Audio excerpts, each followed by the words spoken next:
दोस्तों नमस्कार, स्वागत है एक बार फिर से। चलिए जानते हैं बिहार की ताजा खबरों को, लेकिन उससे पहले अगर आपने अभी तक इस चैनल को सब्सक्राइब नहीं किया तो सब्सक्राइब कर ले ताकि आपको बिहार की ताजा खबरें रोजाना मिलती रहे। सबसे पहली और बड़ी खबर, जाति आधारित गणना पर हाईकोर्ट में सुनवाई। हाईकोर्ट में रद्द करने की याचिका पर होगी सुनवाई। बिहार में जाति आधारित जनगणना के खिलाफ पटना हाईकोर्ट में एक साथ 3 जनहित याचिका दायर की गई है। रविवार को इसकी सुनवाई होनी है। याचिका में जाति आधारित जनगणना को रद्द करने की मांग की गई है। याचिकाकर्ता का कहना है कि जाति आधारित जनगणना समाज में भेदभाव उत्पन्न कर सकता है, जिसकी वजह से समाज में तनाव बढ़ने की आशंका है। याचिका में कहा गया है कि जाति आधारित राजनीति को रंग देने के लिए बिहार सरकार मनमाने ढंग से जाति आधारित जनगणना करा रही है। याचिका में इस बात का भी जिक्र किया गया है कि केंद्र सरकार जाति आधारित जनगणना नहीं करा रही है तो बिहार सरकार आकस्मिक निधि के फंड से 500 करोड़ रुपए खर्च करके बिहार में जाति आधारित जनगणना क्यों करा रही है।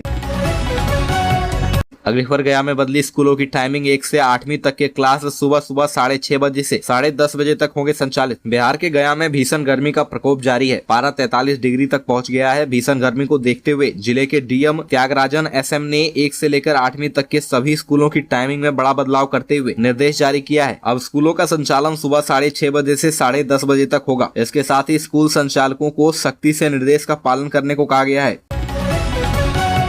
अगली खबर, जमुई में 2 समुदाय के बीच तलवारबाजी, झंडा लगाने को लेकर विवाद। सिमुलतला थाना क्षेत्र के ढोडरी गांव में सोमवार की देर शाम को झंडा लगाने को लेकर 2 समुदायों के बीच तलवारबाजी व मारपीट हो गई। मारपीट में एक समुदाय के 2 लोग घायल हो गए। घटना की सूचना मिलते ही सिमुलतला थाना अध्यक्ष विद्यानंद कुमार अपने दल बल एवं एसएसबी जवानों के साथ उक्त गाँव में पहुंचकर मामले को शांत कराया। प्रशासन ने सुरक्षा के दृष्टिकोण से पूरे गाँव को छावनी में तब्दील कर दिया है। जानकारी के अनुसार ढोडरी गाँव में एक समुदाय के मंगलवार को अखंड रामधुन का आयोजन करने की तैयारी को लेकर पूरे गांव में झंडा लगाया जा रहा था। तभी दूसरे समुदाय के लोगों के द्वारा मना किया गया कि हमारे घर के सामने झंडा न लगाएं। इसी बात को लेकर दोनों समुदाय के बीच कहासुनी हो गई और तू मैं झगड़ा में तब्दील हो गया।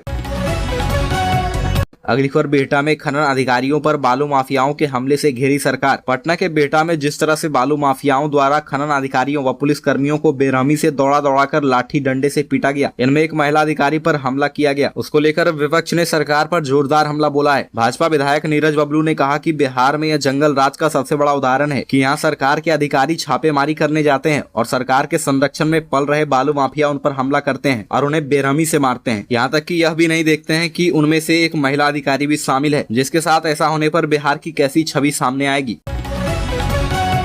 अगली खबर, बिहार शरीफ में ठगों ने निकाली फर्जी बहाली। नगर निगम में हिंदी अंग्रेजी के स्टेनो और टाइपिस्ट की निकाली फर्जी वैकेंसी। नालंदा में साइबर ठगों ने ठगी का नया पैंतरा निकाला है। बेरोजगारों से ठगी करने के लिए बाकायदा ठगों ने बिहार शरीफ नगर निगम में हिंदी अंग्रेजी और टाइपिस्ट की फर्जी वैकेंसी निकाल दी। यह वैकेंसी बाकायदा सोशल मीडिया पर वायरल भी हुई। फर्जी नियुक्ति से संबंधित विज्ञापन की जानकारी मिलने के बाद नगर निगम के अधिकारियों के पसीने छूट गए। आनंद फानन में बिहार शरीफ नगर निगम ने विज्ञप्ति जारी कर नियुक्ति की जानकारी को गलत और निराधार बताया गया कि नियुक्ति से संबंधित ऐसा कोई विज्ञापन नहीं निकाला गया है।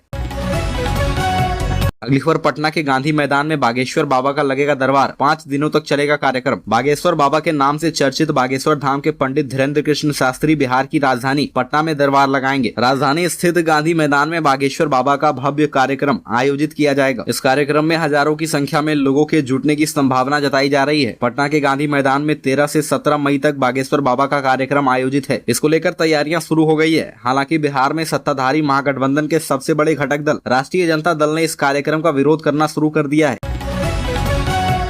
अगली खबर, पूर्णिया में गर्मी ने तोड़ा 10 साल का रिकॉर्ड। पटना गया बांका में पारा 44 डिग्री के पार। पूर्णिया में गर्मी ने 10 साल का रिकॉर्ड तोड़ा है। अप्रैल के दूसरे हफ्ते में 41 के पार पारा पहुंच गया है। बिहार में पिछले 5 दिनों से हीट वेव और लू का प्रभाव है। दिन में तेज धूप होने के साथ ही 12 से 19 किलोमीटर प्रति घंटे की रफ्तार से पछुआ और उत्तर पश्चिम की तरफ से गर्म हवा चल रही है। मौसम विभाग ने मंगलवार को पटना, बांका, जमुई, नवादा, औरंगाबाद, सुपौल में लू को लेकर अलर्ट भी जारी किया है। इसके साथ ही पूर्वी पश्चिम चंपारण, सिवान, छपरा, भागलपुर, बक्सर, मुंगेर, खगड़िया समेत 23 जिलों में अगले 48 घंटे तक हीट वेव का असर रहेगा। इस दौरान अधिकतम तापमान 44 और न्यूनतम तापमान 26 डिग्री सेल्सियस रहने का अनुमान है। अगली खबर, जातीय जनगणना की मांग पर राहुल गांधी को मिला जेडीयू नेता ललन सिंह का साथ। बिहार में जब एनडीए की सरकार थी तब राज्य में जातीय आधारित जनगणना कराने का निर्णय लिया गया था। राज्य में दूसरे चरण की जातीय जनगणना का कार्य भी चल रहा था। इसी बीच कांग्रेस के नेता राहुल गांधी ने भी राष्ट्रीय स्तर पर जातीय आधारित जनगणना कराने की बात रखी है। राहुल की मांग का जदयू ने भी समर्थन किया है। जदयू के राष्ट्रीय अध्यक्ष राजीव रंजन उर्फ ललन सिंह ने कहा कि राहुल गांधी और कांग्रेस पार्टी ने जातीय आधारित जनगणना का समर्थन किया है, जो सामाजिक न्याय की दिशा में एक सही कदम है और इसका स्वागत है।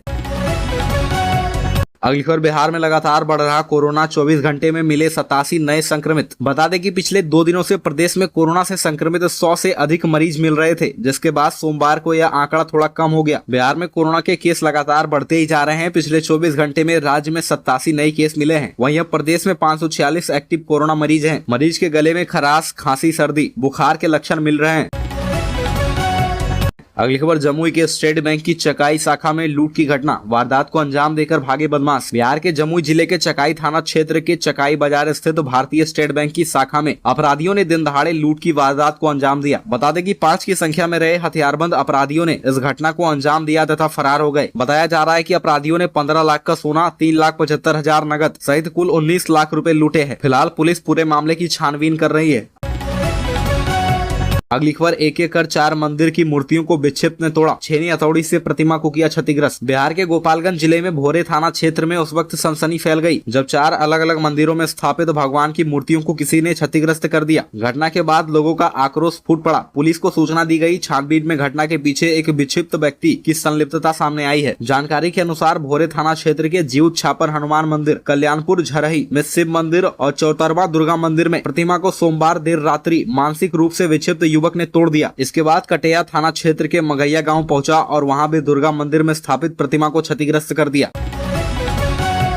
अगली खबर, आरजेडी ने कहा बिहटा में जो हुआ दुर्भाग्यपूर्ण है, कोई भी अपराधी बख्शे नहीं जाएंगे। बिहटा में बालू माफियाओं द्वारा खनन अधिकारी की पिटाई के बाद बीजेपी ने घटना को लेकर सरकार को घेरा है और कहा है कि बिहार में जंगल राज आ गया है। इस पर राजद के प्रवक्ता मृत्युंजय तिवारी ने जवाब दिया और कहा कि यूपी में क्या है। बिहार के पटना के बिहटा में बालू माफियाओं ने जिस तरह खनन अधिकारी से मारपीट की है, उसके बाद बिहार में सियासत गरमाई हुई है। बीजेपी लगातार सरकार पर आरोप लगा रही है और बीजेपी के नेता साफ साफ कह रहे हैं कि असली जंगल राज आ गया है। इसको लेकर राजद प्रवक्ता मृत्युंजय तिवारी ने कहा कि जिसने ऐसा दुस्साहस किया है उसे बख्शा नहीं जाएगा। उन्होंने कहा कि कार्रवाई हो रही है। अभी तक 45 लोगों को गिरफ्तार किया गया है।